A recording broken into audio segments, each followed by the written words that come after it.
Hello everyone, it's B with another sewing vlog. If you haven't guessed by my windbreaker and my obnoxious blue eyeshadow, today we're going to be making something 80s inspired.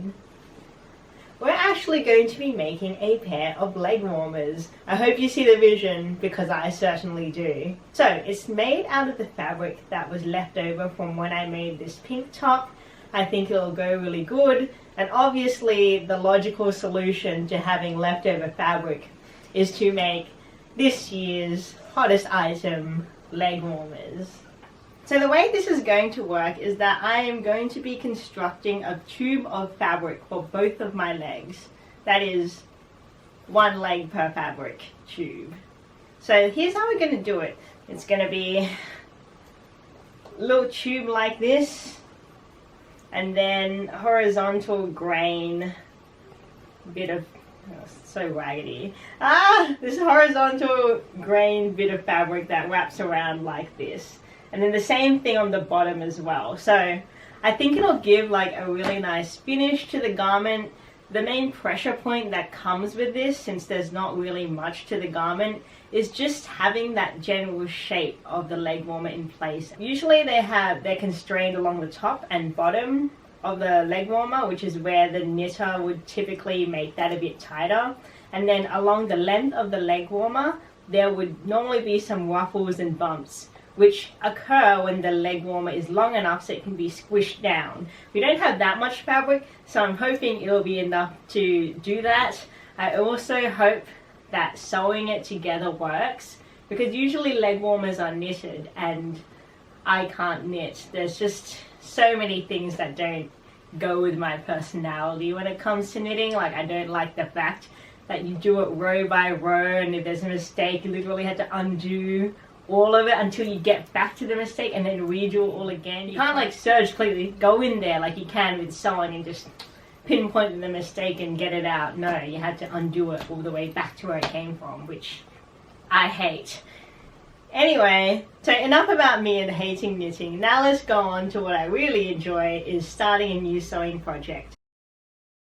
So here I am wearing shorts in the middle of winter, trying to get these leg warmers in place.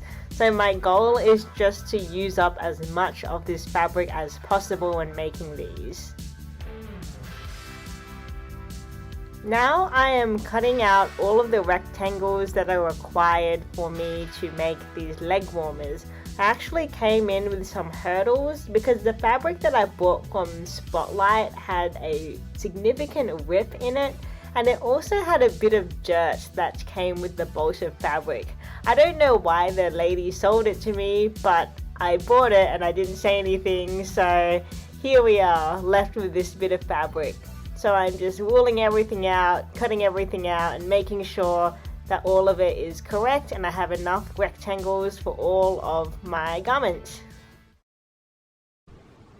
Alright, so here we have it, all the pieces cut out. So there are 2 pieces cut out of the big one and 4 cut out of the small one. So I'm pretty happy with that. We managed to avoid all of the dirt and the rips that were in the original fabric, which is great.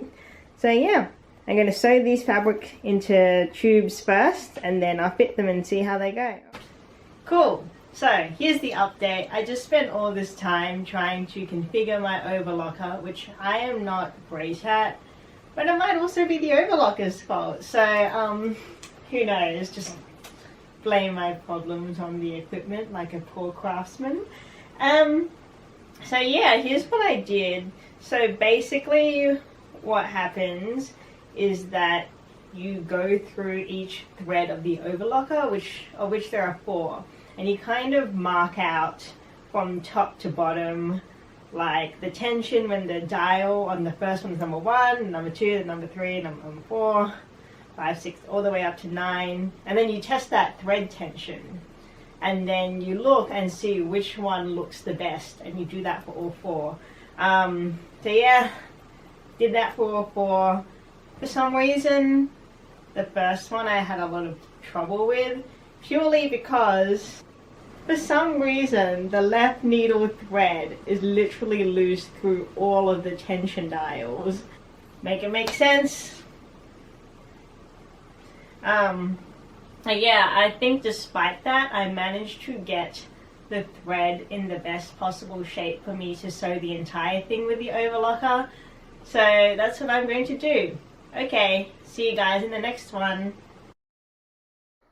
So now I get to work sewing those two main tubes of fabric with the overlocker. So I simply fold them over and then put them both through the machine. And it's at that point I realize, oh wait, I can't actually sew this whole thing with the overlocker because the white thread kind of shows through. So what I do is I bust out my sewing machine and use my trusty zigzag stitch to stitch down the two sides.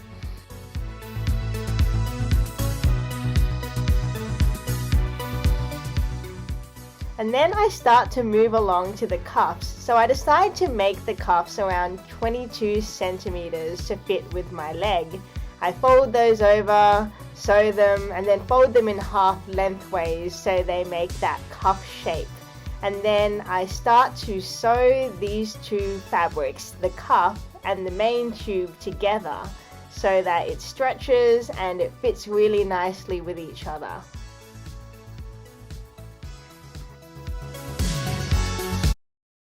Alrighty, here's the update. Woo! Woo! Da da da da da da da da da da da da da. So this cuff on the top is 22 centimeters and this is 27. So when you sew both of those tubes together, what you do is you stretch this fabric but keep this one kind of neutral. So when you put it through the sewing machine, it ends up like this. It also prevents the stitching from making the fabric wavy. So what can happen with stretchy fabrics when you sew them, say with a zigzag stitch or a straight line, the sewing machine will kind of flatten the fabric as it sews through, and then you'll get very like wavy fabrics. And you don't want that. You really don't want that because it just messes up the look of your garment. So by adding some sort of contraction method like elastic or another piece of fabric when you sew with stretchy fabrics, it really helps with the whole situation. So that's it. It's about 10:20 p.m. right now. I'm gonna call it a night just because I don't want to spiral into a crisis if my needle snaps again or the thread doesn't quite work. So I'll save the tops of these for the morning, and I think that's a good call. So yeah, that's it. I'll see you guys tomorrow.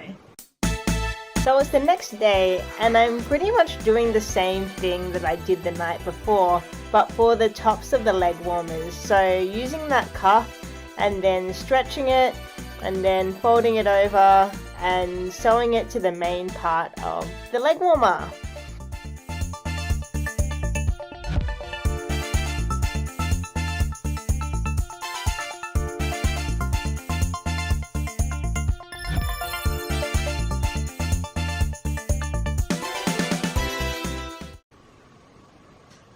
Dance, fitness, aerobics. Yeah, that's it. Leave some suggestions or opinions about what you want to see next, what outfits you want to see next.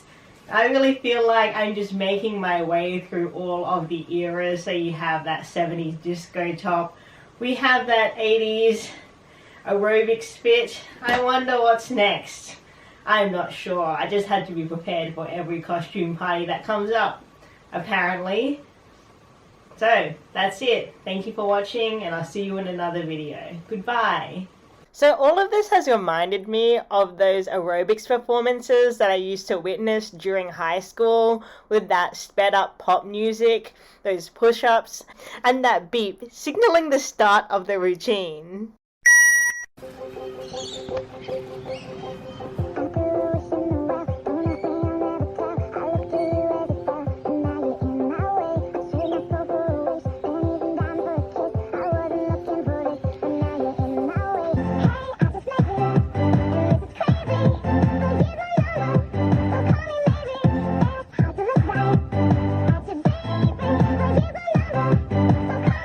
Alright, that's enough of that.